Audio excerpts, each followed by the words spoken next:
సుప్రీంకోర్టులో బీసీ రిజర్వేషన్ల కేసులో విచారణ జరగనుంది. తెలంగాణలో జరగనున్న స్థానిక సంస్థల ఎన్నికల్లో 50% రాజ్యాంగానికి విరుద్ధంగా రిజర్వేషన్లు అమలు చేస్తున్నారంటూ వంగా గోపాల్ రెడ్డి సుప్రీంకోర్టును ఆశ్రయించారు. సుప్రీంకోర్టులో ప్రభుత్వ వాదనలను సీరియస్గా వినిపించాలని నిర్ణయం తీసుకున్నారు తెలంగాణ ప్రభుత్వం.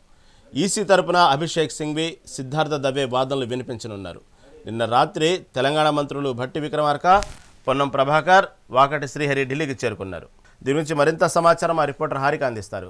హారిక, చెప్పండి, స్థానిక సంస్థల ఎన్నికల్లో బీసీలకు 42% వాటా కావాల్సిందే, రిజర్వేషన్ ఇస్తామంటూ ఇటు కాంగ్రెస్ ప్రభుత్వం ధైర్యంతో ముందుకెళ్తా ఉంది. దీన్ని ఎన్నికల్లో 50% రాజ్యాంగానికి విరుద్ధంగా రిజర్వేషన్లు అమలు చేస్తున్నారంటూ వంగా గోపాల్ రెడ్డి అయితే సుప్రీంకోర్టును ఆశ్రయించారు. మళ్ళీ సుప్రీంకోర్టులో ప్రభుత్వం కూడా వాదనలు సీరియస్గా వినిపించాలని నిర్ణయింది. దీని గురించి ఉత్కంఠ వాతావరణం నెలకొంది. ఎందుకంటే రేపు 8వ తారీఖు మళ్ళీ దీని గురించి హైకోర్టు తీర్పు వెలువడే అవకాశం ఉంది.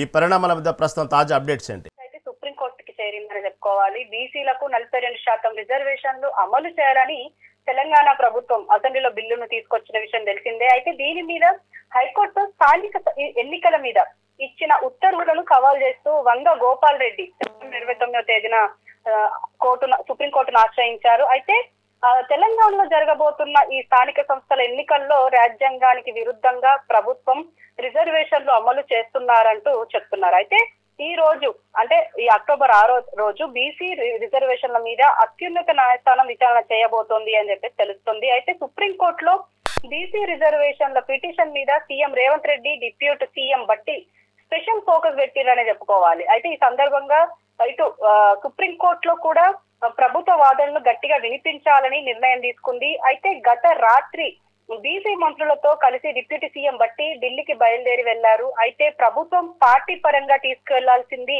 అంశాల మీద బట్టి విక్రమార్కపై సీఎం రేవంత్ రెడ్డి చర్చించబోతున్నారు అని చెప్పేసి తెలుస్తోంది. అయితే సీనియర్ అడ్వకేట్ అభిషేక్ మను సింఘ్వి అని చెప్పేసి ప్రభుత్వ తరపున సుప్రీంకోర్టులో వాదించబోతున్నారు. అయితే తెలంగాణలో స్థానిక సంస్థల ఎన్నికల్లో బీసీ రిజర్వేషన్ల పెంపు మీద తీవ్ర వివాదం కొనసాగుతుందని చెప్పుకోవాలి. ఒక పక్క సుప్రీంకోర్టు ఇచ్చే తీర్పు మీద కూడా ఒక ఇంట్రెస్టింగ్ పాయింట్ గా మారబోతుంది. ఎందుకంటే ఎలా ఇస్తుంది, ఎలా అంటే రిజర్వేషన్ల గురించి ఏం ఉండబోతోంది అని చెప్పేసి. అయితే న్యాయస్థానం ఇంతకు ముందు కూడా ఇచ్చిన తీర్పులో రిజర్వేషన్లను ఎట్టి పరిస్థితుల్లోనూ 50% మించకూడదు అని చెప్పేసి స్పష్టంగా చెప్పింది. అయినా దాన్ని ఉల్లంఘించిన తెలంగాణ ప్రభుత్వం బీసీలకు ఏకంగా 42% రిజర్వేషన్ ఇవ్వడంతోనే ఇప్పుడు వారికి 50% మించిపోతుంది. కాబట్టి ఇప్పుడు కోర్టు తీర్పు ఆధారంగా స్థానిక సంస్థల ఎన్నికల్లో మళ్ళీ మార్పులు జరిగే అవకాశం ఉంది అనే విషయం క్లియర్ గా తెలుస్తుంది. రహీం, మరి చూడాలి కోర్టు ఎలాంటి నిర్ణయం తీసుకుంటుంది అనేది. మళ్ళీ దాన్ని ఇటు బీసీలకు సంబంధించి ఇప్పటికే ఇటు మనం చూస్తూనే ఉన్నాం. తెలంగాణలో ఆల్రెడీ ఒక బీసీ పార్టీ నెలకొల్పారు. ఇటు